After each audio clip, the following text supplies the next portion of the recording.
Hi guys, welcome back to win plus travel by Sajil vlogs. Win plus ട്രാവലിൻ്റെ മറ്റൊരു വീഡിയോയിലേക്ക് എല്ലാ കൂട്ടുകാർക്കും ഹൃദ്യമായ സ്വാഗതം. USS പരീക്ഷ എഴുതുന്ന വിദ്യാർത്ഥികൾക്ക് ഒരുപാട് സഹായകമാകുന്ന ഒരു മോഡൽ പരീക്ഷയാണ് നാം ഇന്ന് പരിചയപ്പെടുത്തുന്നത്. നിങ്ങളുടെ വിജയത്തിൽ ഒരുപാട് സഹായകമാകുന്ന വീഡിയോ ലൈക്ക് ചെയ്യുവാനും നിങ്ങളുടെ അഭിപ്രായങ്ങൾ കമൻറ്റ് ചെയ്യുവാനും ഈ വീഡിയോ നിങ്ങളുടെ സുഹൃത്തുക്കളിലേക്ക് ഷെയർ ചെയ്ത് കൊടുക്കുവാനും പ്രത്യേകം ശ്രദ്ധിക്കുക. ചോദ്യം നോക്കാം.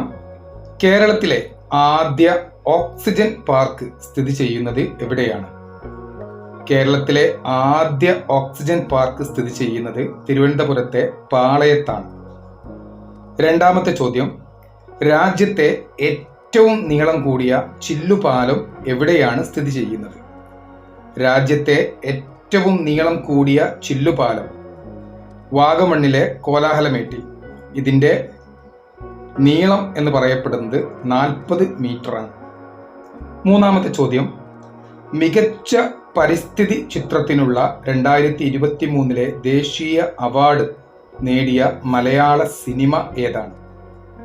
മികച്ച പരിസ്ഥിതി ചിത്രത്തിനുള്ള 2023 ദേശീയ അവാർഡ് നേടിയ മലയാള സിനിമ എന്ന് പറയപ്പെടുന്നത് ആവാസ വ്യൂഹം എന്ന് പറയപ്പെടുന്ന സിനിമയാണ്. 2023 ആശാൻ കവിതാ പുരസ്കാരം നേടിയ കവി ആരാണ്? 2023 ആശാൻ കുമാരനാശാൻ കവിതാ പുരസ്കാരം നേടിയ കവി കരീപ്പുഴ ശ്രീകുമാർ. അഞ്ചാമത്തെ ചോദ്യം നോക്കാം. മികച്ച പരിശീലകനുള്ള 2023 ദ്രോണാചാര്യ പുരസ്കാരം നേടിയ ഇ ഭാസ്കരൻ ഏത് കായിക ഇനമാണ് പരിശീലിപ്പിക്കുന്നത്? മികച്ച പരിശീലകനുള്ള 2023 ദ്രോണാചാര്യ പുരസ്കാരം നേടിയ ഇ ഭാസ്കരൻ പരിശീലിപ്പിക്കുന്ന കായിക ഇനം എന്ന് പറയപ്പെടുന്നത് കബഡി എന്ന് പറയപ്പെടുന്ന കായിക ഇനമാണ്. ആറാമത്തെ ചോദ്യം നോക്കാം. സജീവ അഗ്നിപർവ്വതമായ അനാക് കക്കോത്തോവ ഏത് രാജ്യത്താണ് സ്ഥിതി ചെയ്യുന്നത്? സജീവ അഗ്നിപർവ്വതമായ അനാക് കാക്കത്തോവ എന്ന് പറയപ്പെടുന്ന അഗ്നിപർവ്വതം ഇന്തോനേഷ്യയുടെ ഭാഗമായി സ്ഥിതി ചെയ്യുന്ന അഗ്നിപർവ്വതമാണ്. ഏഴാമത്തെ ചോദ്യം. 2022 കണക്കനുസരിച്ച് കാർബൺ പുറന്തള്ളുന്നതിൽ ഒന്നാം സ്ഥാനത്തുള്ള രാജ്യം ഏതാണ്? 2022 കണക്കനുസരിച്ച് കാർബൺ പുറന്തള്ളുന്നതിൽ ലോകത്ത് ഒന്നാം സ്ഥാനത്ത് നിലനിൽക്കുന്നത് ചൈനയാണ്. നമ്മുടെ രാജ്യമായ ഇന്ത്യയുടെ സ്ഥാനം 3-ാം സ്ഥാനമാണ്. കൊച്ചിയുടെ ശ്വാസകോശം എന്ന് പറയപ്പെടുന്നത് എന്താണ്? എട്ടാമത്തെ ചോദ്യമാണ്. കൊച്ചിയുടെ ശ്വാസകോശം എന്ന് അറിയപ്പെടുന്നത് മംഗളവനം എന്ന് പറയപ്പെടുന്ന കൊച്ചിയിലെ ഒരു പ്രദേശമാണ്. തികച്ചും വനങ്ങളാൽ സമ്പന്നമായ ഒരു പ്രദേശം കൂടിയാണ് മംഗളവനം എന്നറിയപ്പെടുന്നത്. ഒൻപതാമത്തെ ചോദ്യം. കൊല്ലം ചെങ്കോട്ട റെയിൽപാത കടന്നു പോകുന്നത് ഏത് ചുരത്തിലൂടെയാണ്? കൊല്ലം ചെങ്കോട്ട റെയിൽപാത കടന്നു പോകുന്നത് ആര്യങ്കാവ് ചുരം എന്നറിയപ്പെടുന്ന ചുരത്തിലൂടെയാണ്. പത്താമത്തെ ചോദ്യം. ഭൂതത്താൻകെട്ട് അണക്കെട്ട് ഏത് നദിയിലാണ്? ഭൂതത്താൻകെട്ട് അണക്കെട്ട് എന്നറിയപ്പെടുന്ന അണക്കെട്ട് ഏത് നദിയിലാണ് സ്ഥിതി ചെയ്യുന്നത്? ഉത്തരം പെരിയാർ നദിയിലാണ്. 11. കേരള ഗാന്ധി എന്നറിയപ്പെടുന്ന സ്വതന്ത്ര സമര സേനാനി ആരാണ്?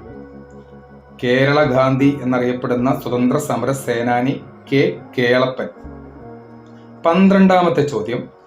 കേരളത്തിൽ ഏറ്റവും കൂടുതൽ ഗ്രാമപഞ്ചായത്തുകളുള്ള ജില്ല ഏതാണ്? കേരളത്തിൽ ഏറ്റവും കൂടുതൽ ഗ്രാമപഞ്ചായത്തുകളുള്ള ജില്ല എന്നറിയപ്പെടുന്നത് മലപ്പുറം. ചോദ്യം 13. ഉത്തർപ്രദേശിലെ വാരണാസിയിലൂടെ ഒഴുകുന്ന നദി ഏതാണ്? ഉത്തർപ്രദേശിലെ ചരിത്രപ്രസിദ്ധമായ ഒരു പ്രദേശമാണ്. സാംസ്കാരികമായി നമ്മുടെ രാജ്യത്ത് ഒരുപാട് പ്രാധാന്യം അറിയിക്കുന്ന ഒരു പ്രദേശമാണ് വാരണാസി എന്നറിയപ്പെടുന്നത്. ഈ വാരാണസിയിലൂടെ ഒഴുകുന്ന നദി ഗംഗാ നദി. 14ാമത്തെ ചോദ്യം നോക്കാം. നമ്മുടെ സംസ്ഥാന നിയമസഭയുടെ കാലാവധി എത്രയാണ്? നമ്മുടെ സംസ്ഥാന നിയമസഭയുടെ കാലാവധിയായി കണക്കാക്കപ്പെടുന്നത് 5 വർഷമാണ്. 15ാമത്തെ ചോദ്യം, ലോക തൊഴിലാളി ദിനം എന്നറിയപ്പെടുന്ന ദിനം ഏതാണ്? ലോക തൊഴിലാളി ദിനമായി കണക്കാക്കുന്നത് മെയ് 1. ചോദ്യം 16, കാനായി കുഞ്ഞിരാമൻ ഏത് കലയുമായി ബന്ധപ്പെട്ട ആളാണ്? കാനായി കുഞ്ഞിരാമൻ എന്ന് പറയപ്പെടുന്ന വ്യക്തി ശില്പകല എന്നറിയപ്പെടുന്ന കലയുമായി ബന്ധപ്പെടുന്ന ആളാണ്.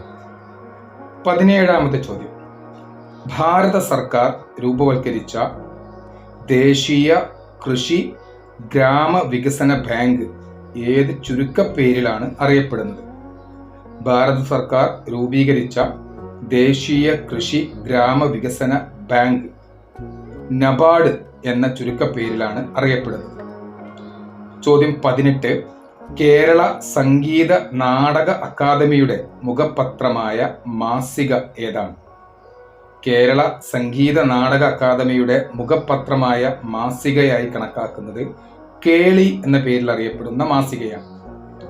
19ാമത്തെ ചോദ്യം, കുളു മണാലി എന്നറിയപ്പെടുന്ന നമ്മുടെ രാജ്യത്തെ ഏറ്റവും പ്രസിദ്ധമായ സുഖവാസ കേന്ദ്രങ്ങൾ ഏതു സംസ്ഥാനത്തിലാണ്? കുളു മണാലി എന്നറിയപ്പെടുന്ന സുഖവാസ കേന്ദ്രങ്ങൾ ഹിമാചൽ പ്രദേശ് സംസ്ഥാനത്തിന്റെ ഭാഗമാണ്.